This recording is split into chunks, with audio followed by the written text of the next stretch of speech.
Housekeeping pads are commonly specified for switchgear transformers and other similar electrical equipment.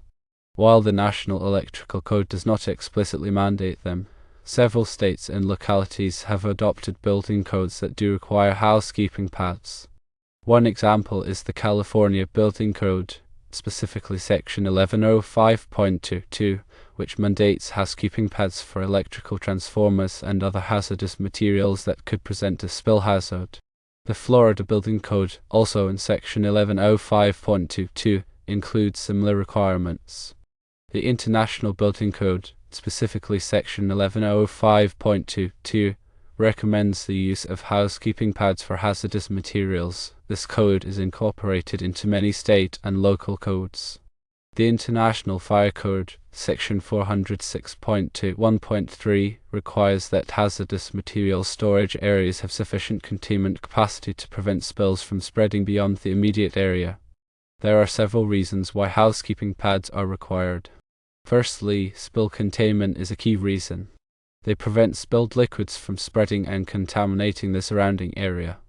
Secondly, fire safety is enhanced, reducing the risk of fire by providing a safe containment for flammable liquids.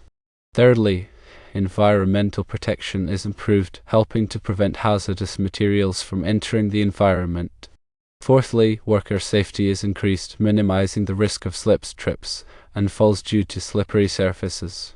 Fifthly, they facilitate cleaning and maintenance by providing a designated area for spills and leaks.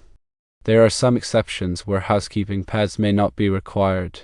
These can include small or non-hazardous equipment. Another exception may be equipment that is located in a spill containment area. Lastly, another exception may be equipment that is protected by other means, such as a dike or containment wall. In summary, while not universally mandated by the National Electrical Code, housekeeping pads are often required by state and local building codes to enhance safety and environmental protection. Understanding these requirements and exceptions is crucial for designers, engineers, architects, and contractors.